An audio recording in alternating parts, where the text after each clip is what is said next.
Well Rooted is brought to you by Gerard and Associates CPAs. With locations throughout Los Angeles, Gerard and Associates has been guiding entrepreneurs and creatives towards realizing their dreams for over 20 years.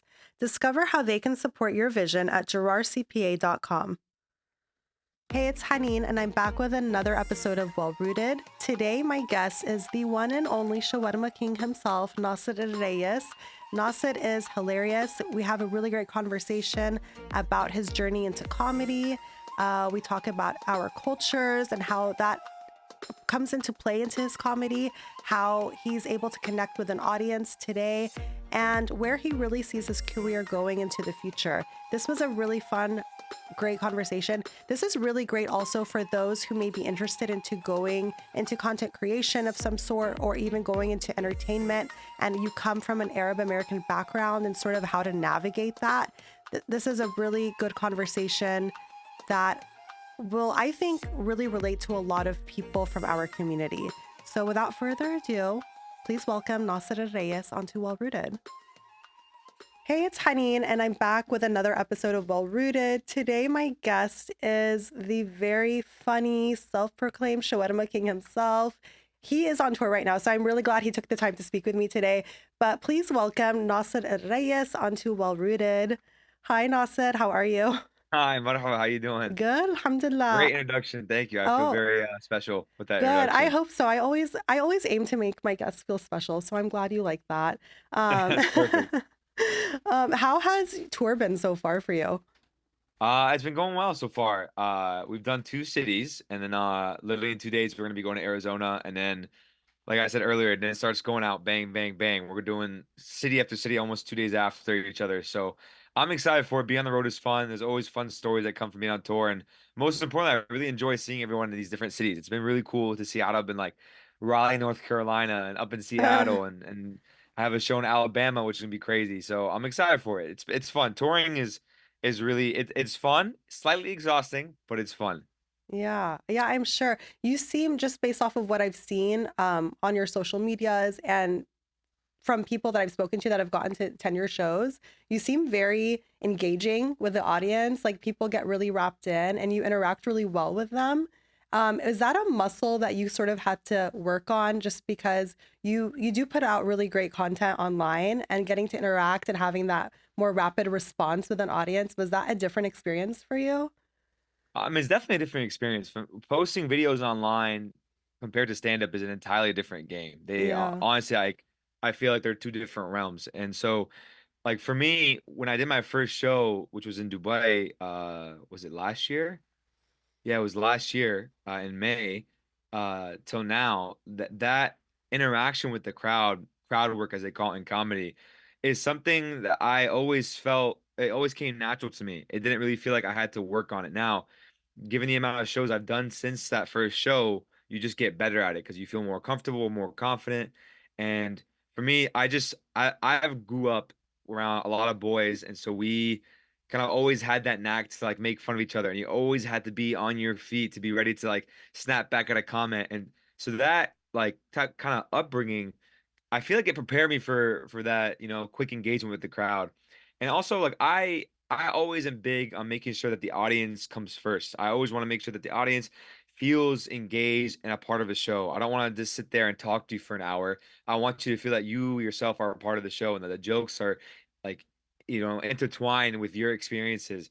And so that's why I always put the audience as a focal point. I want to make sure that they feel that it's not just me, but it's also their story. So that's how it's been. But I mean, listen, the more I do it, the better I get at it. I truly enjoy that interaction more than doing like a set written piece, because it's you never know what to expect. There's always some like something comes out of left field sometimes.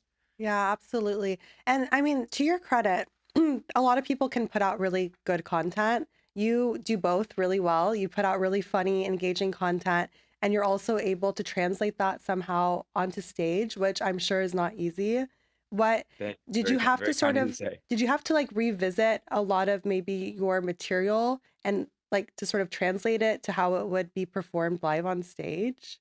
Yeah, 100%. You have to revisit it. There's no way you can take like a video that you make online and expect it to perform in the same way in the crowd. And there's a lot of different ways. Like, for example, if there's a story that I'm doing right now at my show is about preschool. I won't say too much because I don't want to spoil what the story is. You gotta come to my show to listen to it. But the story involves music, right? Now, if I were to do this on a video, it would probably be done in a 15-second format with a title, with a caption that needs to grab the audience within 3 seconds. Because you know how it is on social media, Hmm. you have almost 3 seconds on average to capture someone's attention. Now, compared to a show, these people are coming to see you. So they're already leaning in, they're already bought in, the trust is there. There's no 3 seconds there. Hey, I paid $30 for a ticket. I'm here for the hour that you got. So Right. it's a bit easier to kind of build a longer story and create more of a setup that gets more engaging, that has a climax and a punchline. And so you have more time and therefore you have to revisit it. You kind of you can take a meme idea that's 10 seconds long and I can turn that into a 3-minute story that I have personal experience from. And so you have to revisit it because it's a different realm. Like there's stand up and there's online content creation. Now, they are both comedy, but they're very different forms of comedy. Yeah. Yeah, and I think, I mean, you do that really well. Another thing I want to point out that I think is really smart that you do, is that you do have almost like these really specific taglines, right? Like I feel like we associate shawarma with you now. Like you're really Yeah. smart about like taking aspects of our culture, things that we identify with, and sort of making it your own thing. And I like you do it like with like even like your intros sometimes with like yeah habibi like I Yeah, when I yeah. actually I was telling my husband who that I was going to be speaking with you today, and then I was like, like, and I was like showing him one of your videos and he said yeah habibi, like he's like I know, he's like I know who that is. So That's do funny. people just come up and say those things to you Yeah, now? yeah, yeah, all the time. I'll be in the street and someone goes, "Shawarma!" And Oh I my. look and they're like, "Oh my God!" And other people, I'll literally just be walking and someone just will yell out, "Yeah, Habibi!" And I'll immediately, my ear is like programmed to like look where it is. And I'm really happy about that. I feel like it's good that people remember you for certain things, Hmm. especially the shawarma. I want people across the world when they eat a shawarma, I want them to think of me. I want my face to pop up right next to the tomb. Yeah, Nasser Al-Rayess. That's how much like of a connection I want people to have with shawarma and Nasser, and it's working. it is It's working. working. We Mhm. haven't finished the journey yet, but we're slowly.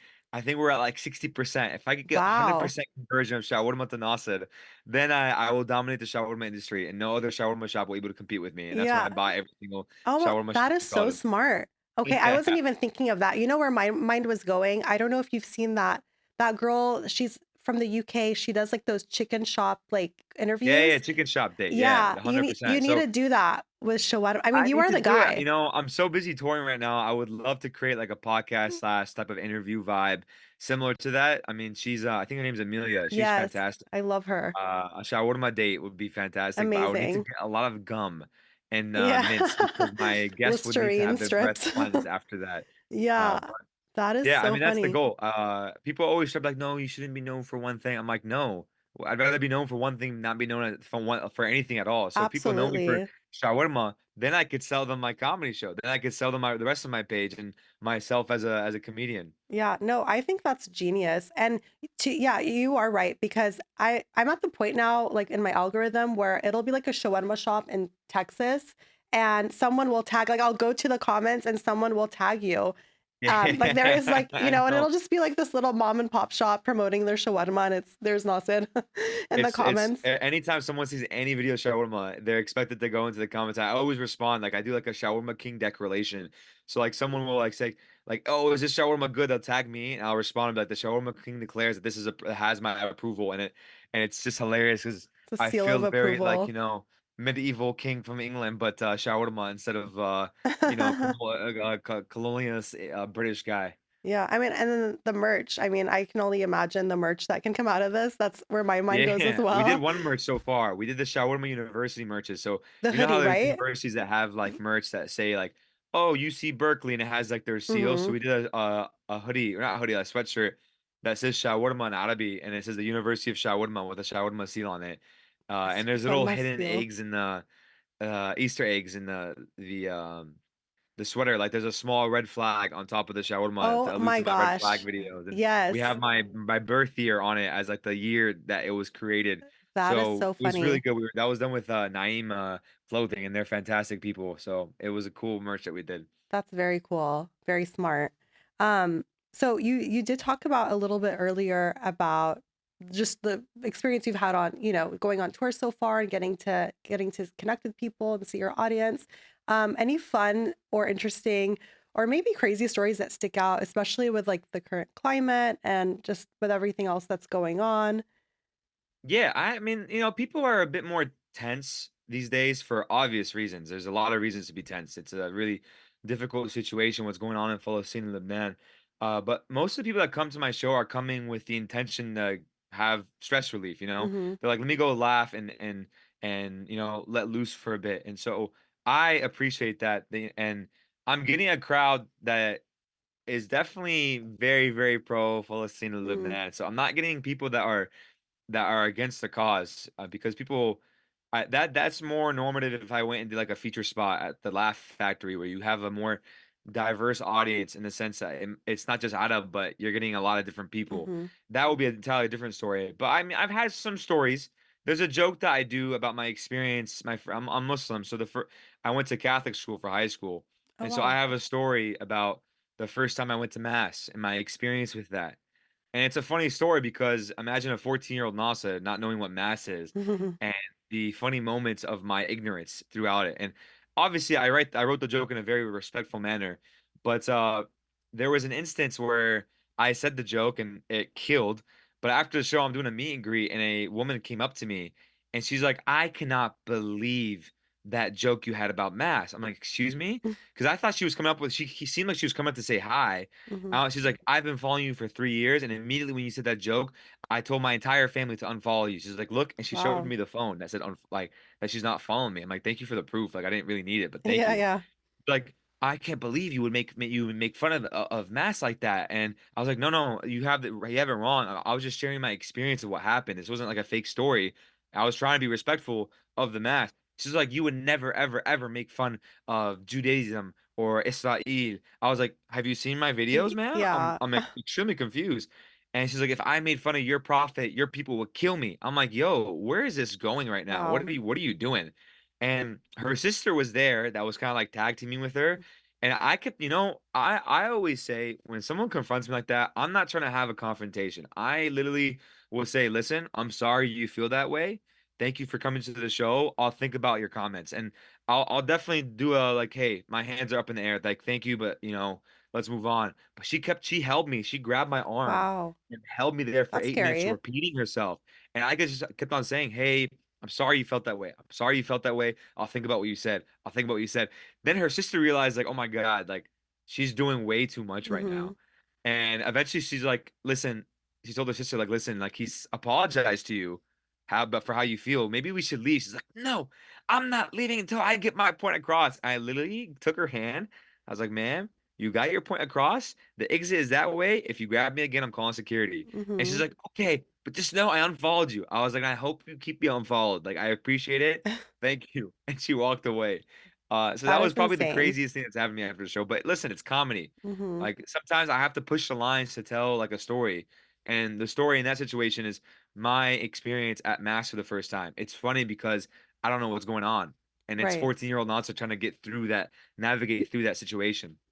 So that was a crazy experience. That is crazy.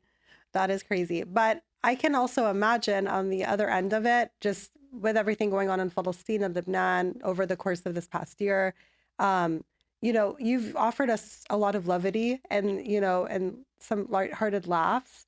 And also in a really relatable sense where, we're able to relate to you. And we also like your empathy also shines through. Has this also like being able to create that comedy and also now be on tour and connect with people?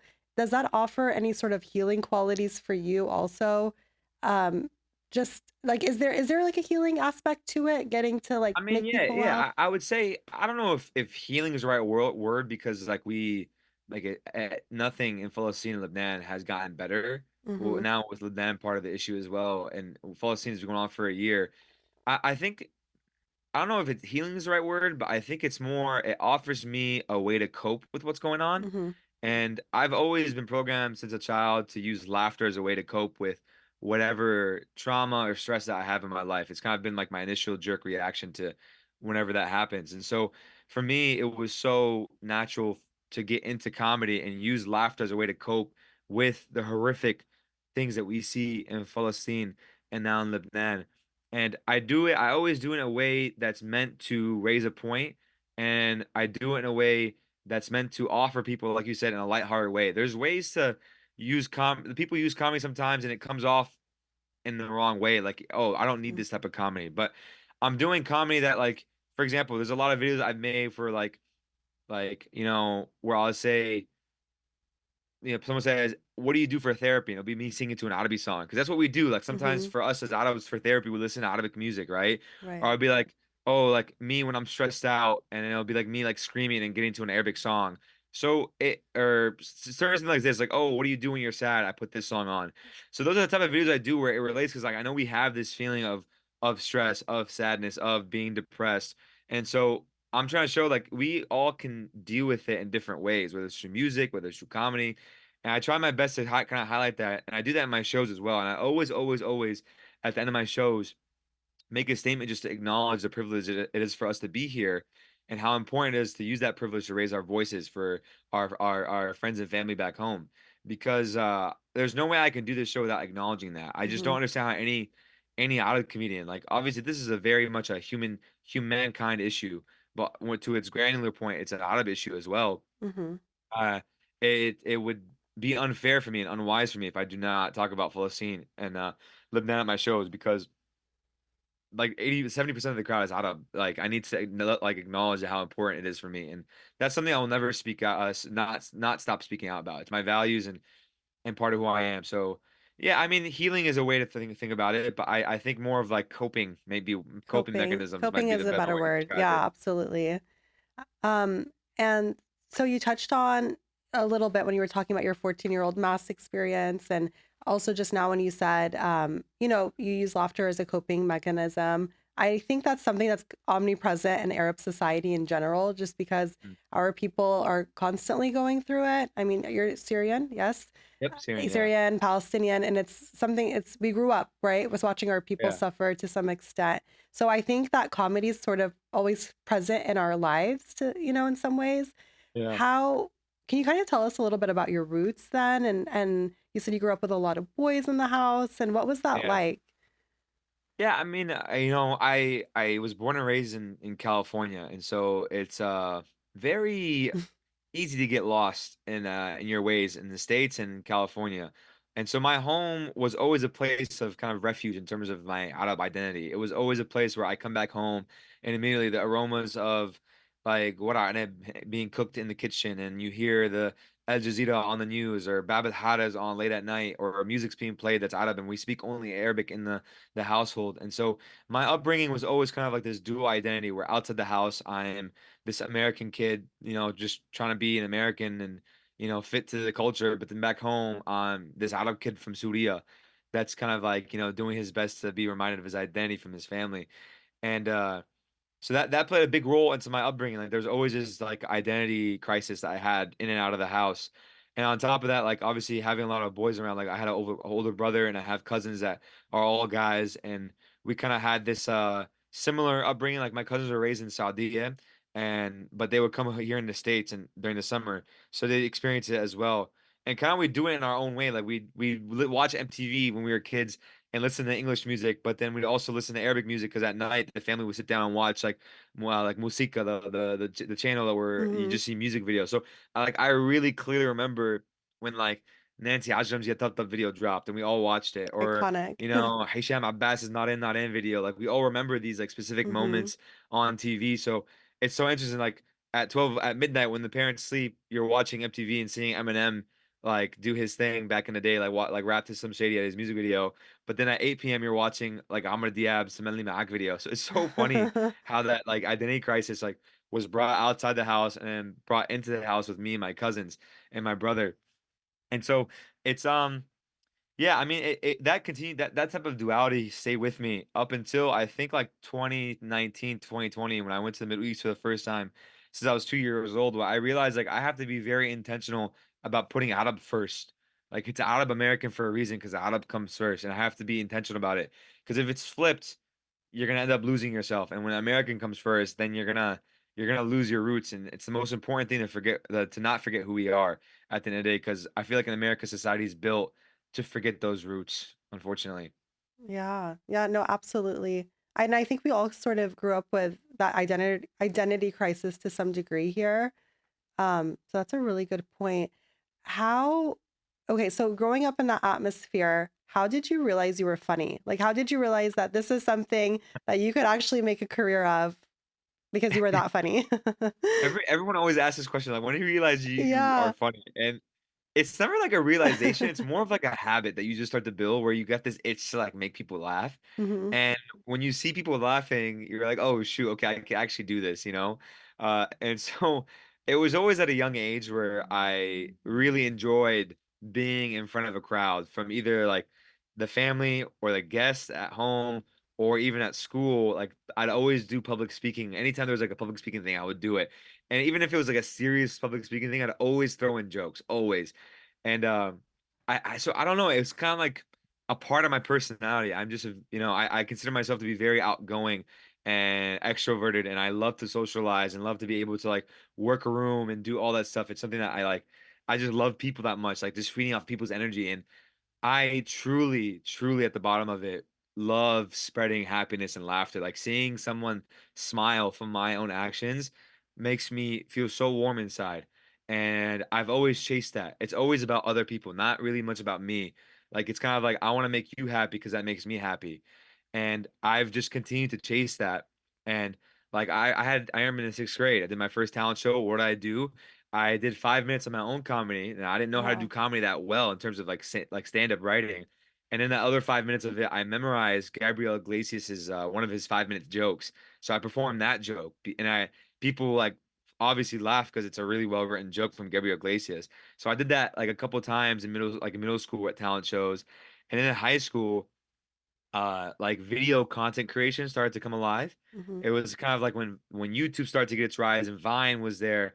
And so I started to be like, oh, you can actually make people laugh through a video as well. Mhm. And so I started making videos, but they were very much like with high school. So, you do like a funny high school video and you do like I joined the announcements and I would always bring the funny announcements. And anytime there was an opportunity to do any speeches, I would make it funny. Like I remember I was running for some high school position, and this speech I made was not serious by any means at all. And so that's like I kid you not, it's not something that just popped out of the blue. Like I've consistently been doing this for a long time. One second, Mama, do you need something? You're good? What do you need? No, no, I don't need that right now. She's trying to feed me. Isn't that so Oh my funny? She god. comes in. Okay, I told her eat. I'm No, you filming can eat while you something. do this. It's totally fine. No, no, she Your mom she is so came to give me cute. some cock. They cock Oh. and she Oh. came in. She's like, "Come take يسلم some cock." يسلم I'm لي like, ايديك يا "Okay, thank you." حاجة. That's the cutest thing in the world. That is Uh, so cute. How cute is your mom? yeah. So that's the gist of it. So, okay, so I'm glad your mom made a little cameo because so basically you're saying you've been doing this. So was this not like such a shock then to your parents that this was the career move that you chose? Oh no, no, 100% was a shock. What do you mean? Okay. Of course it was a I'm shock. trying to analyze it in my head. I'm like, era parents, comedy. Yeah. Do you think like legitimately like if you go to your parents at a young age, like I want to be a comedian, they're gonna look at you in a serious face and be like, yes. I actually want to meet out of a parent that like looks at their kids, and when they say they want to do something outside of like the big three, jobs Right. when they're kids, that they take them seriously. No, it's they 100% don't take them seriously, and I've experienced that a lot as a kid. Like I was programmed from a young age that I was supposed to be a doctor. Like we all Right. were. And it was so funny. Like the guests would be come over, be like, "Hada shufu Nasser, he's gonna be a doctor. He's gonna take care of you, Ammo." And Ammo was like, "I cannot wait for you to fix my heart." I'm like, "Ammo, I'm 8 years old. You should rely on someone else to fix your heart, not me." And like truly, I'm a man that like I always say my engine, the fuel that runs the engine in my body is the fuel is passion. And if there's no passion, I will not work at all. I will not do well at whatever that is. And like I'm a very hard worker. I'm extremely disciplined and consistent with my what I do. And I applied that discipline in school. Like I did my homework. I was a very, very good kid in terms of being a student. You know, I had 4.0 out of high school, full ride to UC Berkeley. I was good as a Wow. student. But then in college, I was a pre-med major. But that engine, I think the fuel started to run out because I realized this wasn't my passion, it was my family's passion. Mm, And it kind of ran out in organic chemistry, where that class, I hit the wall and I realized like, oh, this is not what I like doing, and I don't want to do it. And I made the decision then to not pursue medicine. And I remember telling my family, and they were very, very disappointed. Like it was a slightly traumatizing experience to tell them that because they considered me to be the golden child, and they're like, "Look at Nasser," and they're like, "You're throwing your life away." Imagine hmm. your family, from your grandma to your aunt to your mom, looking at you, and you're 18 years old, and say, "You're throwing your life away. You're gonna be a homeless man." Like Yeah. that's like kind of the vibes that it was. So I was like, okay, maybe I should go to law school. Took the LSAT, realized again, this is not what I want to do. And then graduated, and I was just trying to figure out my life. I was like, what is it I want to do? And deep inside my heart, I knew I wanted to get into entertainment. I wanted to be a comedian. I want to get into acting. I want to host. I want to do videos. So I kept on doing that in the background. They thought, oh, no, so just doing this stuff thing for fun. Hmm. I got into business school because they wanted me to go. I wanted to get a graduate degree because I wanted to make them happy in that sense. And business made sense because getting the MBA allows you to be flexible with your career. You're Yeah. not really supposed to do one thing. It's more of like, hey, do whatever you want in business. And then when I graduated business school, it felt like a weight was lifted off my shoulders. It felt that now that I have this master's degree, my family, they're content. I've done Hmm. what I need to do on my terms, Right. albeit. So I doubled down on entertainment. I doubled down on my videos. I doubled down on working on my stand-up, started to do open mics, and then I felt comfortable enough to do my own hour. And then I started doing more shows and more shows. I started put together my own shows. And then it got to the point where I had to make a decision with my job and my comedy career on what I wanted to apply more effort to. Hmm. And I was getting paid well. I was working in tech here in the Bay Area. Those tech companies got big checks to give out. Yeah.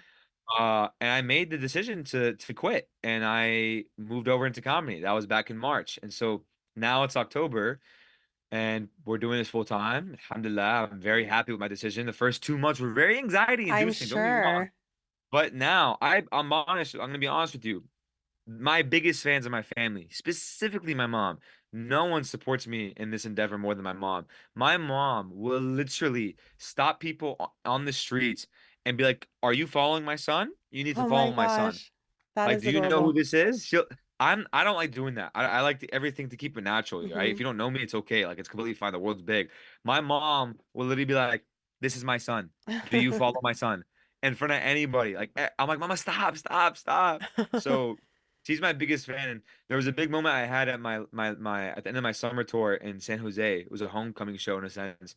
Uh, where my uncles, my grandpa, my tete, my mom, and all my friends and family got to see me, and we had almost 400 people at the show Wow. for the San Jose show, and like seeing my grandma after the show, tete, how proud she was, big moment for me because she has always been like, hey, you need to do these, you need to be a doctor, you need to be a lawyer. So for him to kind of like do this, like to see her be proud for my job was a come full circle moment, and it made me feel validated in my career choices. Yeah, it's sort of like you have their blessing now, right? In some Yeah, way. Yeah, yeah. that's great to have. And also kudos to you for actually going to school and getting the degree, getting the graduate degree. And I'm sure that MBA will come into play also in your career in some It's ways. working now. I got my Yeah. it's helping with the finances in the background running Yeah, this right? business, I guess.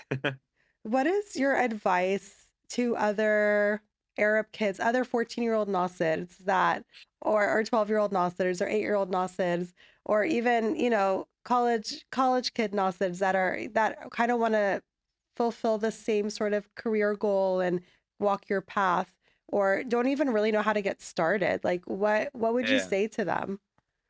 I'm gonna tell every Arab kid out there, the most important thing you can do is be patient. Be patient. What do I mean by that? Is be patient with your parents, be patient with yourself. Your parents are gonna want you to do what they want to do, right? And hear them out. See if it's try it out. You're young. You have the opportunity to kind of test things out. But then as you also have passions of yourself that you want to do, okay, be patient and pursue those as well. You have time to figure things out. And any kid that always tells me, I want to get into content, I want to be a comedian, I'm like, okay, start doing things. I truly believe that the most important lesson is experience. You don't learn unless you experience things yourself. So if there's a talent show at school and you want to get into stand up, okay, do a 5 minute set, but you got to do it. Don't tell me you're going to do it. Do it.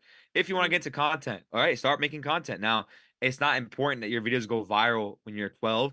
My first viral video when I was 22, I was doing content since Vine started. I never had a video get over 1,000 views, and then I 9 years later, I get a viral video. Like, just be consistent with it if it's something you truly matters to you. So be patient with yourself, especially with your parents. Like, they're just looking out for you, and and also be patient with your career. Things take time. Like, Mhm. not everyone becomes like Ninja the streamer or Aiden Ross the stream twitcher or the Twitch streamer. I don't know. I said stream twitcher. That's I so don't know who funny. these people are, but Uh, yeah, and go I'm on. 28. Like I still have so much I want to accomplish. Like this is I tell myself like last year once I started doubling down on things and I started doing my shows was day 0 and this year is day 1 and next year is day 2.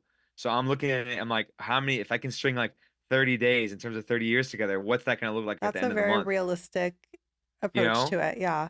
You got to be pragmatic about it. You can't accomplish everything in one day.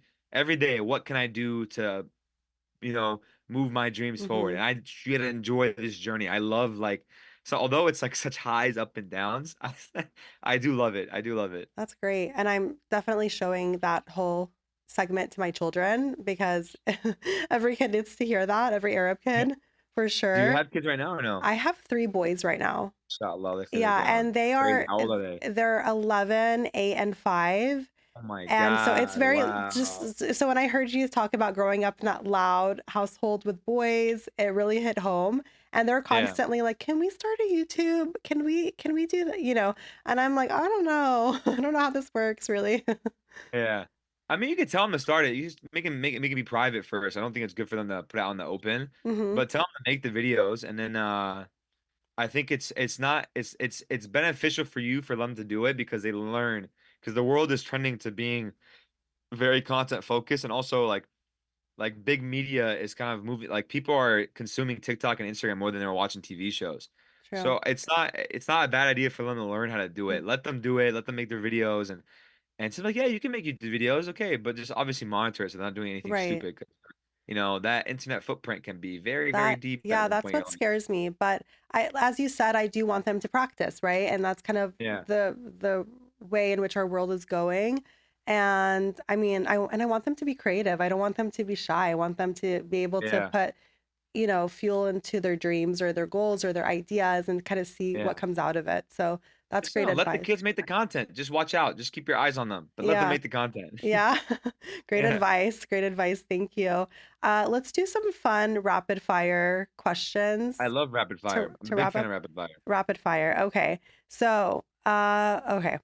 What are some red flags that the girls are just missing out there that you've noticed? In terms of guys, Yeah, in terms of guys or maybe in yeah. general. I always say that one of the biggest red flags that girls miss out on that if he wanted to, he would. When they come like, hey, Nasser, I don't know this guy. I don't know. I'm like, is he into me or he's not? I'm like, listen, as a guy, if I'm into a girl, I make it known I'm into a girl. All right, Mhm. I make it known. That's number one red flag. Don't if you're waiting on a response from him, red flag immediately. Other red flags, obviously splitting the bill. If any guy offers to split the bill with you, get the hell out of it. As a Run. guy, I'm paying for everything until like we're like, it gets to a point where we're married and you're like, oh, here, now to take this, Mhm. as a thing. So that's just my mentality on it.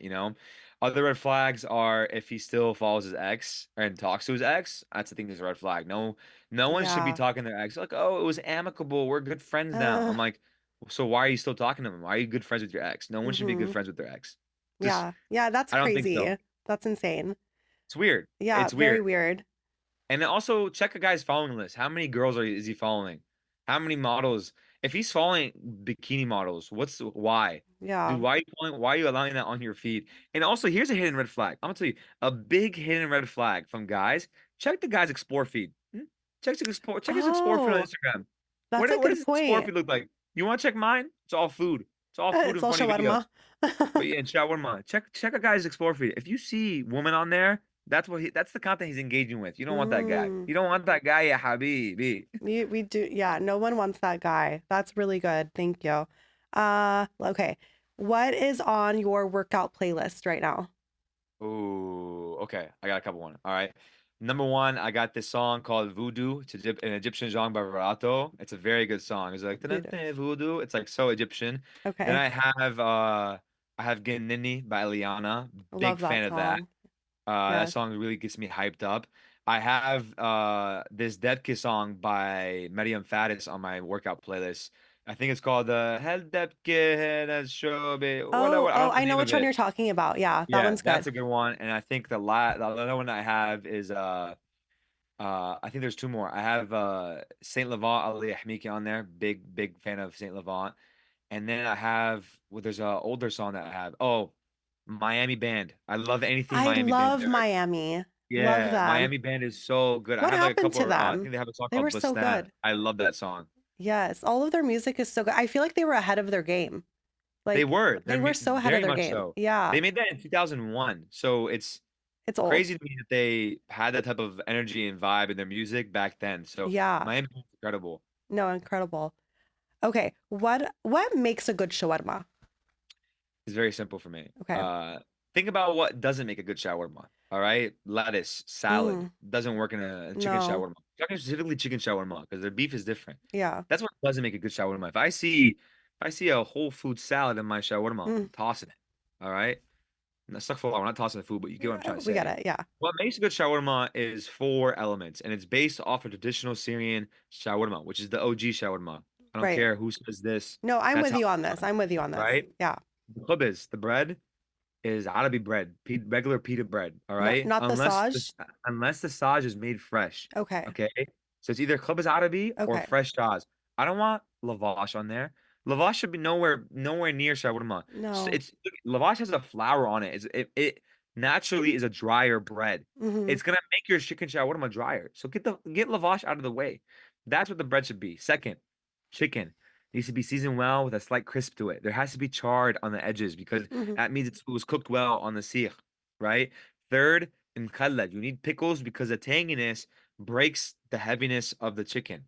Fourth, toom. Obviously, toom. Your toom needs to be fluffy, garlicky. It shouldn't be drippy. Toom shouldn't be drippy.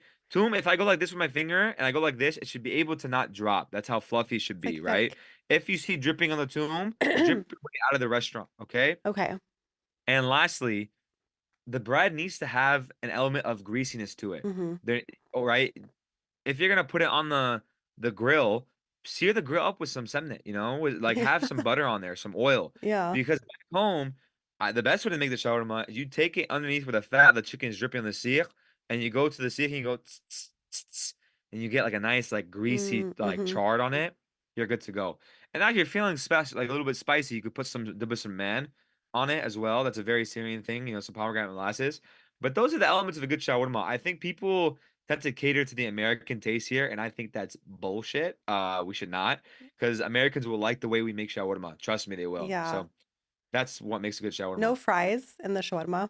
It depends. You can put Okay. fries. I think the OG way in Saudia we don't put fries, but I don't Okay. mind fries in my shawarma. It's really Okay. much like if it's there, I'll eat it. I think it would still be fantastic. Okay. It's kind of like a if you want it, you want it. It's not like a deal breaker if it is or isn't in there. Okay. Good to know. Yeah, I mean, I'm kind of the same way with the fries. I could do with or without, Yeah. but I agree with everything you just said. Do you have like a favorite shawarma shop or shawarma place here in LA that I can go try after this? Um.